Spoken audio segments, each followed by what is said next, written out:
সঙ্গী আমার চিরজীবন হে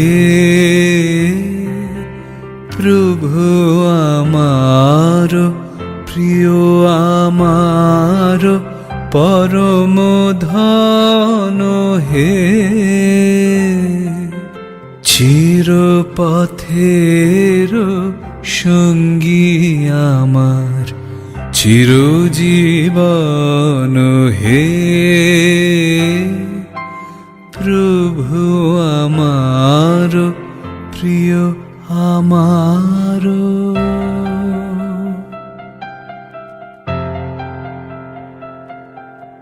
তৃপ্তি আমার অতৃপ্তি মোর মুক্তি আমার বন্ধন ডোর তৃপ্তি আমার অতৃপ্তি মোর মুক্তি আমার বন্ধন ডোর দুঃখ সুখের চরম আমার জীবন মরণ হে। জীবনের একটা সময় চলতে চলতে যখন পিছন ফিরে তাকাই তখন মনে হয় যে এতখানি জীবন পেরিয়ে গেল, সমাজকে কি দিলাম। এই ফিলিংসটা প্রত্যেক মানুষেরই আছে। শুধু সাধারণভাবে বাঁচা মরা তো নয়, তাহলে তো সেই প্রত্যেকটা জীবই, পৃথিবীর প্রত্যেকটা জীবই তাদের জন্ম আছে, জন্মর পর তাদের মৃত্যু আছে। কিন্তু কি রেখে গেলাম, মানুষ জন্ম হয়ে কি রেখে গেলাম, এইটাই হচ্ছে সবচেয়ে বড় কথা। একটা মানুষের সারা জীবনের কর্ম, সেটাই তাকে ভবিষ্যৎ প্রজন্মকে উপহার দিয়ে যাওয়ার প্রেরণা। বিবেকানন্দ বলেছিলেন, জন্মেছিস যখন দাগ রেখে যা। সেই দাগ একটা রেখে যাওয়ার জন্যে আমার জীবনের প্রথমে একজনকে পেয়েছিলাম, তিনি আমার গুরুদেব শ্রী ভজন ব্রহ্মচারী মহারাজজি। তার আগে আমি সমস্ত দর্শক মণ্ডলী যারা এই টিভি প্রোগ্রামে আমাকে দেখছেন, আমার গুরুদেবের কথা শুনছেন, তাদের প্রত্যেককে অকুণ্ঠ প্রণাম জানাই সেই অমূল্য হৃদয় আমাদের গুরুদেব শ্রী শ্রী ভজন ব্রহ্মচারী। শ্রী ভজন ব্রহ্মচারী মহারাজজির সংস্পর্শে যখন আসি তখন আমি স্কুলেরই ছাত্র বলা যেতে পারে। 1975 সালে 7ই ফেব্রুয়ারি উনি আশ্রম প্রতিষ্ঠা করলেন। আশ্রম প্রতিষ্ঠা করার পর সেই আমাদের প্রথম দেখা। ঠাকুর প্রথমে বলেছিলেন যে দেখ, জীবনে একটাই লক্ষ্য হওয়া উচিত, আমি কে, আমি কে, আমি কি মানুষ, তারপর কি। সেই আমি কি নিয়েই উনি যাত্রা শুরু করেছিলেন ওনার ছোটবেলাতেই।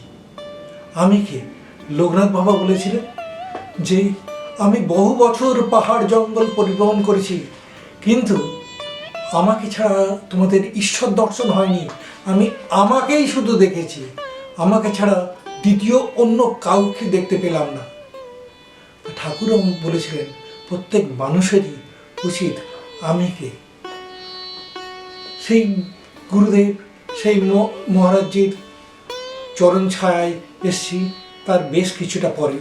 1980 সালের দিকে ওনার চরণ ছায়ায় আমি এসেছি। তার আগে ওনাকে দেখেছি, ওনার ভাবধারা নিয়ে কাজ করেছি। উনি হরিহরপুর আশ্রম তৈরি করেছেন 1975 সালে, বারুইপুরের কাছে মল্লিকপুর পোস্ট অফিসের মধ্যে ওনার আশ্রম হরিহরপুর গ্রামে। সেই হরিহরপুর গ্রামটাও একটা প্রাচীন গ্রাম, যেখানে পাশ দিয়ে একসময় বয়ে যেত কুলুকুলু ধ্বনি দিয়ে আদি গঙ্গা। তারও অনেক ইতিহাস আছে। সেই ইতিহাস ও অনেক রহস্যজনক, অনেক চিত্তাকর্ষক।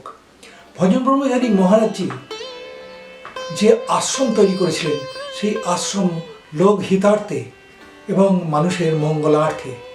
উনি যখন সাধনায় গিয়েছিলেন হিমালয়ে, সেখানে প্রথমে উনি লোকনাথ বাবার আশ্রমে তন্ত্রের সাধনা করেন। সেই সাধনায় উনি যখন সিদ্ধিলাভ হন, লোকনাথ বাবা ওনাকে বলেছিলেন, না, তোমার সাধনা শেষ হয়নি, তোমাকে রাধাভাবে সাধনা করতে হবে, তুমি বৃন্দাবনে যাও। উনি বৃন্দাবনে গেলেন।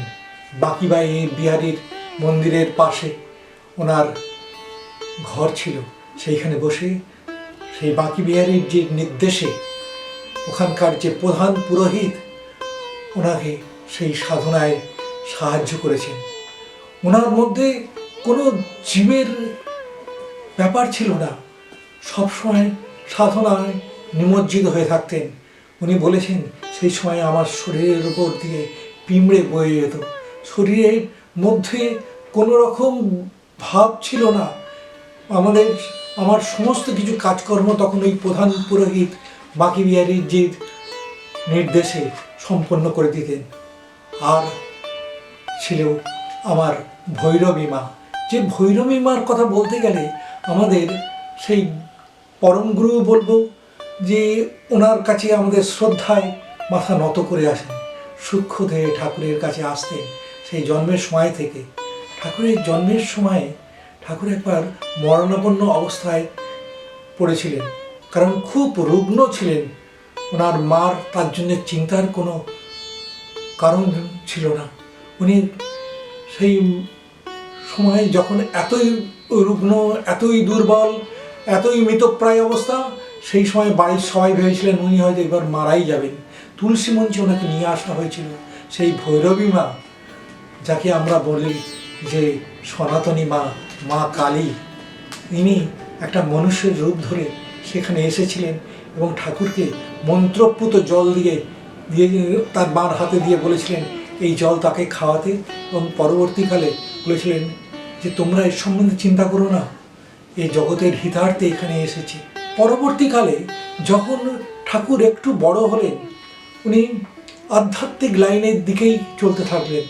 সাধারণ পরিবারে, মধ্যবিত্ত পরিবারে মানুষ কি চায়, সন্তান একটু পড়াশোনা করুক, তারপরে সে চাকরি বাকরি করুক, সংসারী হোক।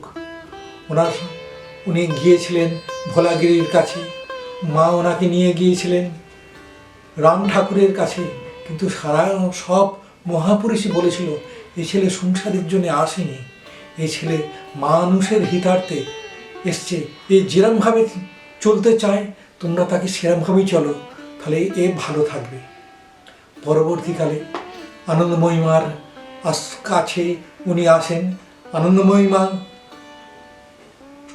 তার মাকে দীক্ষা দেন, কিন্তু ওনাকে দীক্ষা উনি চাওয়া সত্ত্বেও দিতে পারেননি। কারণ কি? সেই বলেছিল আমার দীক্ষা তোর কাছে নেই, তোর গুরু হিমালয় থেকে আসবে। ঠাকুরের সেই গুরু কয়েক বছর পরে এলেন।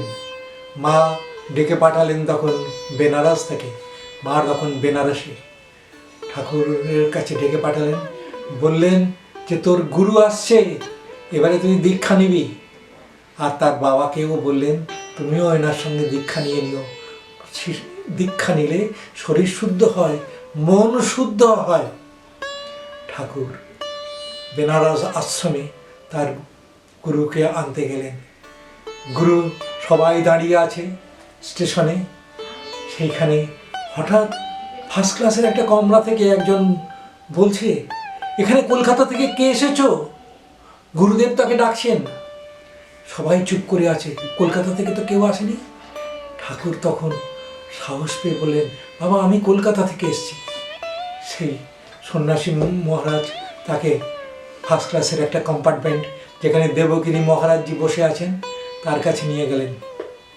সেই দেবগিরি মহারাজজি ওনার গায়ে হাত দিয়ে বলছেন, বেটা কেবলমাত্র তোমার জন্যেই উত্তর কাশী থেকে আমি এসেছি, চলো যাই আশ্রমে, তোমার দীক্ষা আমার কাছেই আছে।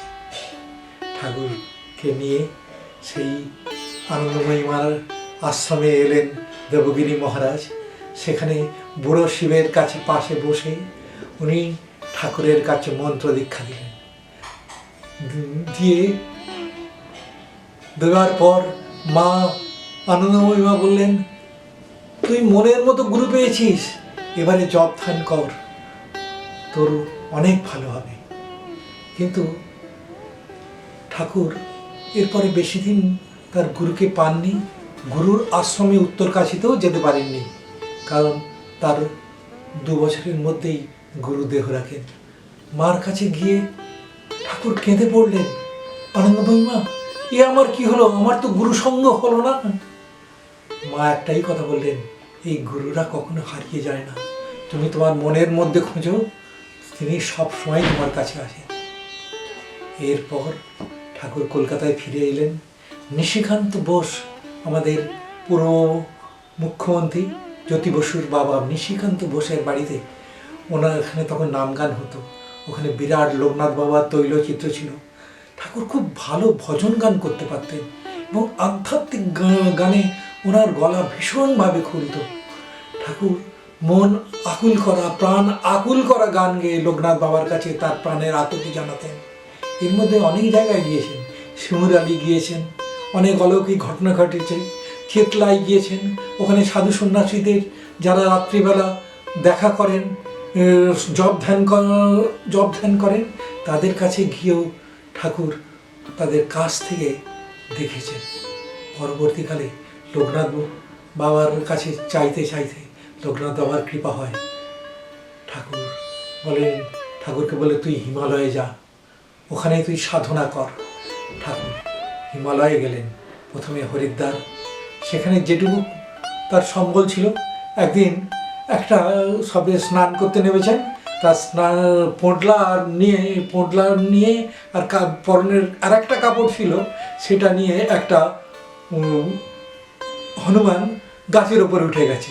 ঠাকুর যখন সেটা নিতে গেলেন, সে আরও উপরে উঠে গেল, কাপড়টাও ছিঁড়ে গেল। ঠাকুর ভাবল সে মার হয়তো এটাই। ঠাকুর বসে আছেন ধারে, যখন তোমার কাপড়ই গেছে, ঠিক আছে তোমাকেই ডাকি, তুমি ব্যবস্থা করো।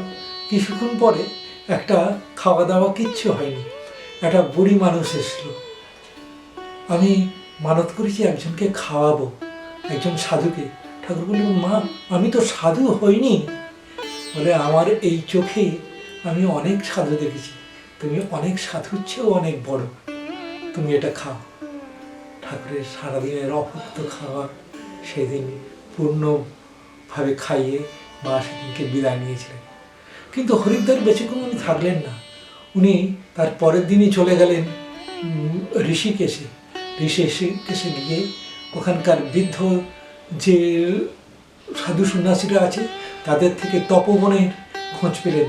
সেখানে গিয়ে উনি সাধনায় বসলেন। একটা ছোট কুটির মিলল, একটা ছোট কমণ্ডল, একটা ছোট কড়া। ঠাকুর ওই মাধুকরি দিয়ে একবেলাই খাওয়া, তাই নিয়ে উনি জপ ধ্যান করতে লাগলেন। বেশি দিন করতে হয়নি, এর বছরখানেকের মধ্যেই তার সাধনায় সিদ্ধিলাভ হলো। কিন্তু সিদ্ধিলাভ হওয়ার পরেই বাবা আবার দেখা দিলেন। বাবা লোকনাথজি আবার দেখা দিলেন। তুমি ভাবছো তোমার সাধনা কমপ্লিট হয়েছে? কখনোই নয়, তোমার সাধনা হয়নি। তুমি বৃন্দাবনে যাও, সেখানে যাওয়াও একটা তার পক্ষে যেন তার সাধনার একটা অঙ্গ, চরম পরীক্ষা। ট্রেনে উঠেছে, ট্রেনে উঠে টিকিট তো নেই, কি হবে? ঠিক আছে, সাধু সন্ন্যাসীদের তো টিকিট লাগে না, দেখি কি হয়, বাবার কি ইচ্ছা। ট্রেনের মধ্যে উঠে উনি বসে আছেন। ট্রেন দিল্লি ছেড়ে মথুরার দিকে এগোচ্ছে, এমন সময় চেকার উঠেছে। চেকার বলছে, টিকিট কই? বলে, আমি সাধু। বলে, এরকম সাধু অনেক দেখেছি, তুমি সাধু যদি হও তাহলে টিকিট কেটে যাও, আর যদি না হয় তাহলে নেমে যাও। বলে, এখন তো ট্রেন চলছে, সামনে ট্রেন আসছে, তাহলে আমি নেমে যাব। বলে, না না, তোমায় এখানেই নেমে যেতে হবে। ঠাকুর বললেন যে, ভাবলেন যে মনে হয় লোকনাথ বাবার এই ইচ্ছে, তাহলে তুমি যখন দেহ দিয়েছ, এই দেহ তোমার, আচ্ছা এই ট্রেন থেকেই ঝাঁপ দিই। একটা ব্যাগ আসছে, ঠাকুর ঝাঁপ দিতে উদ্যত। হঠাৎ দেখে কে যেন তাকে কোমরটা জড়িয়ে ধরে তাকে কাছে টেনে নিল। সেটা আর কেউ নয়, সেই চেকার ভদ্রলোক। বলল, তুমি তো আশ্চর্য মানুষ, আমি বললাম আর তুমি ঝাঁপ দিতে গেলে? বলে তুমি যে বললে আমাকে ঝাঁপ দিতে, সেই জন্য আমি যাচ্ছি। বলে সে কি, তোমার সঙ্গে আর কে আছে? বলে আমার সঙ্গে তো ভগবান ছাড়া আর কেউ নেই। তাহলে তোমার ভগবান কি ওই লম্বা মতো মুখে দাড়ি, মাথায় জটা? বলে হ্যাঁ, তিনি আমার ভগবান। ঠাকুর মনে মনে ভাবলেন লোকনাথ বাবা তাকে সঙ্গ ছাড়া করেনি। বলে ওই সাধু মহারাজজি আমাকে বললো, বলে ও তো ঝাঁপ দিতে যাচ্ছে, তুই ধর ওকে। আমি তাই তোমাকে ধরলাম। বাবা, আমি তোমাকে চিনেছি, আর তোমাকে আমি কাজ ছাড়া করবো না। সেই চেখার ভদ্রলোক তাকে কষ্ট করে, যত্ন করে, খাবার খাইয়ে তাকে মথুরা স্টেশনে এসে একটা ট্যাক্সিতে তুলে দিলেন। ঠাকুরকে আরও কিছু টাকা পয়সা দিতে চাইছিলেন। ঠাকুর কোনোদিন কারোর কাছ থেকে কোনো টাকা পয়সা নেয়নি। ঠাকুর মাধুকরী বিদ্যাদান, মাধুকরী নিয়েই লোকনাথ বাবার নির্দেশে লোকের কাছে ওই যতটুকু পেয়েছেন, খেয়েছেন, সেরকমভাবেই উনি করেছেন। কারণ সংসারে এই চাওয়া পাওয়ার ঘোর বিরোধী ছিলেন তিনি। ঠাকুরের সম্বন্ধে বলতে গিয়ে প্রাণের আবেগে কত কথাই চলে আসে। কিন্তু ঠাকুর যখন হিমালয়ের সাধনা ছেড়ে আবার লোকালয়ে চলে এলেন, তখন মা আনন্দময়ী মার নির্দেশে উনি গেলেন রাঁচি আশ্রমে মানব সেবায় হাত দিতে। ওখানে রাঁচি আশ্রমে গিয়ে ঠাকুর সেই আশ্রম গড়ে তুললেন। ওখানকার মানুষের মধ্যে আধ্যাত্মবাদের বীজ। ওখানে কত দুস্থ দরিদ্র মানুষ ঠাকুরের কাছে এলেন। ঠাকুর তাদের মায়ের কাছে, পায়ের কাছে, মা কালীর কাছে, তাদের সংসার জীবনের উন্নতির কাজে তাদের নিয়োজিত করলেন। সেই আশ্রমে ঠাকুর মা কালীর একটা মন্দির নির্মাণ করলেন। আগে ওখানে অনেক আধ্যাত্মবাদের খুব কমই ছিল।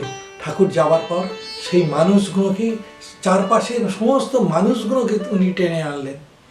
পরে ওখানে 3 বছর থাকার পর ঠাকুর ওখানকার কাজ ছেড়ে এলেন আমাদের কলকাতায়। আবার এখানে এসে ঠাকুরেরকে প্রথম যিনি সেই ট্রেনে বাঁচিয়েছিলেন, ওনার সঙ্গে হঠাৎ দেখা ঠাকুরের। ঠাকুর বলছেন, ঠাকুরকে হঠাৎ দেখে বলছে, আমি তো আপনার মতো একজনকে দেখেছিলাম। ঠাকুর বলছে যে সেই ট্রেনের কথা মনে পড়ছে তো? বলছে হ্যাঁ, আমি সেই।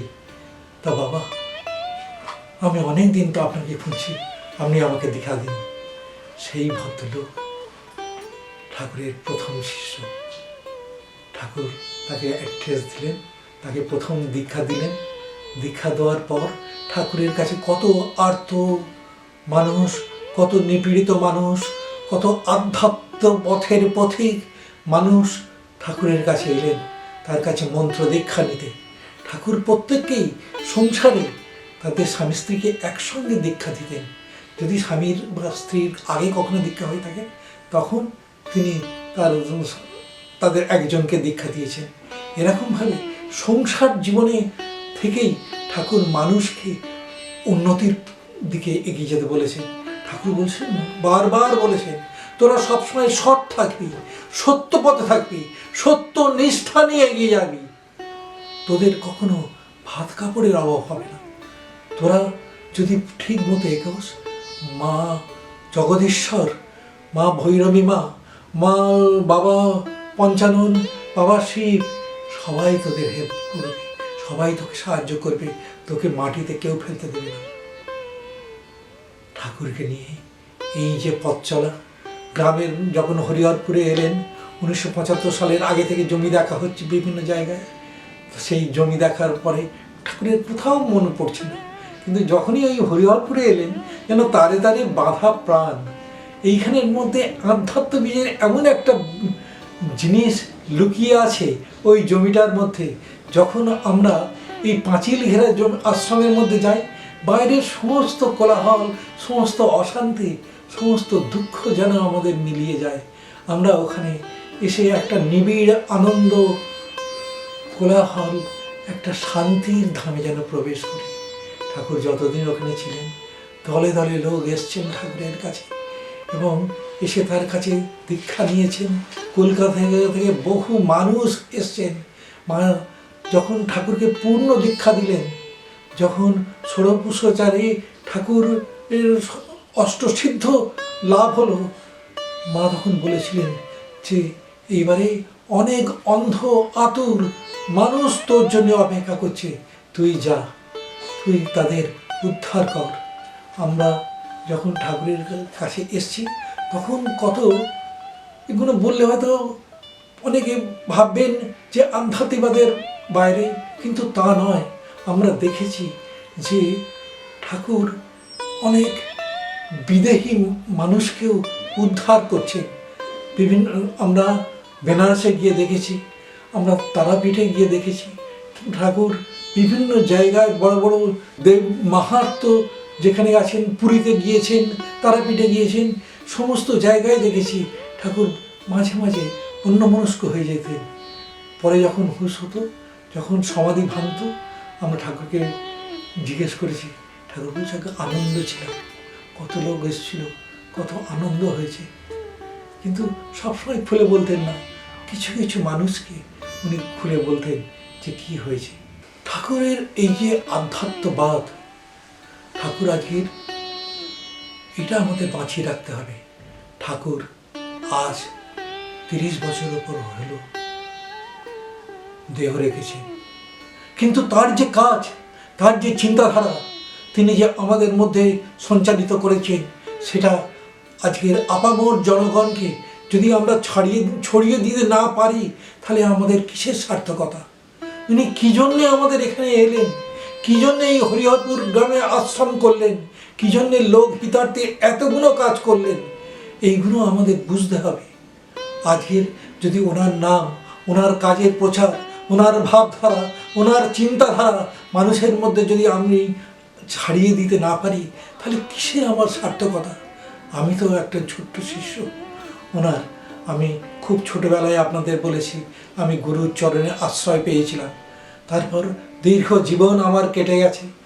আজ জীবনের শেষের দিকে এসে আমার মনে হয়েছে আমার কিছু করা উচিত। সেই জন্য আমি একটা বই লিখেছিলাম ঠাকুরের জীবন দর্শন নিয়ে। ঠাকুরের ছোটোবেলা থেকে ঠাকুরের শেষ জীবন পর্যন্ত নিয়েছে। তার মধ্যে উনি যে যে মহাপুরুষের সঙ্গ করেছেন, যে যে জায়গায় সঙ্গ করেছেন, যে যে লক্ষ্যে আধ্যাত্মপথের পথে এগিয়ে দিয়েছেন, সেইগুলো নিয়ে আমি আমার যে পরম পুরুষ শ্রী শ্রী ভজন ব্রহ্মচারী বলে একটা গ্রন্থ ছেপেছি। আমার এই ক্ষুদ্র প্রয়াসকে আমি চাই পরবর্তী প্রজন্ম আরও অনেক বড় দিকে এগিয়ে নিয়ে যাক। এটাই আমার সবার কাছে প্রার্থনা। কারণ কি, উনি তো একটা ছোট্ট গণ্ডির মধ্যে আমাদের বেঁধে রাখেননি। আমাদের ছোট্ট মনটাকে আরও বৃহৎ করে উনি করতে চেয়েছিলেন। সেই মনটাকে যদি আজকের আমরা না বড় করি, আমরা যদি শুধু ওনাকে এই আশ্রমের মধ্যেই কি না ভজন ব্রহ্মচারী, শ্রী শ্রী ভজন ব্রহ্মচারী সেবাশ্রম এইটুকুর মধ্যে করে যেতে পারি, তাহলে ওনাকে তো মানুষ চিনবে না। আজকের রামকৃষ্ণদেবকে, খুব ছোট হয়েও বড় কথা বলছি, আজকে রামকৃষ্ণদেবকে যদি আজকের বিবেকানন্দ, প্রেমানন্দ, শিবানন্দ বা গিরিশ মহারাজ, শ্রীমাও এরা যদি না ছড়িয়ে দিত, তাহলে রামকৃষ্ণদেবকে আমরা এত বিরোধভাবে চিনতে পারতাম না।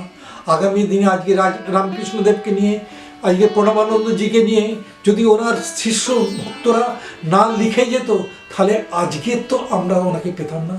আজ ভজন ব্রহ্মচারী মহারাজ এক বিরাট মহেরু, কিন্তু সেই মহেরুকে জানাতে হবে সাধারণ মানুষকে, ওনার ভাবধারা, ওনার সমস্ত কিছু কথাবার্তা ছড়িয়ে দিতে হবে।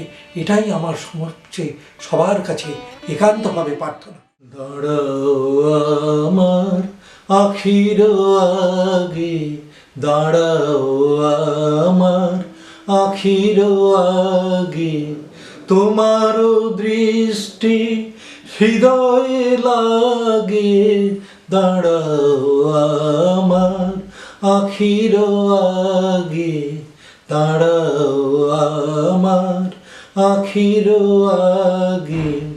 সমুখ আকাশে চরাচর লোকে এই অপরূপ আকুল আলোকে, সমুখ আকাশে চরাচর লোকে এই অপরূপ আকুল আলোকে দাঁড়াও হে আমারও পরানো, পলকে পলকে চোখে চোখে তব দরস মাগে, দাঁড়াও আমার আখির আগে, দাঁড়াও আমার আখির আগে।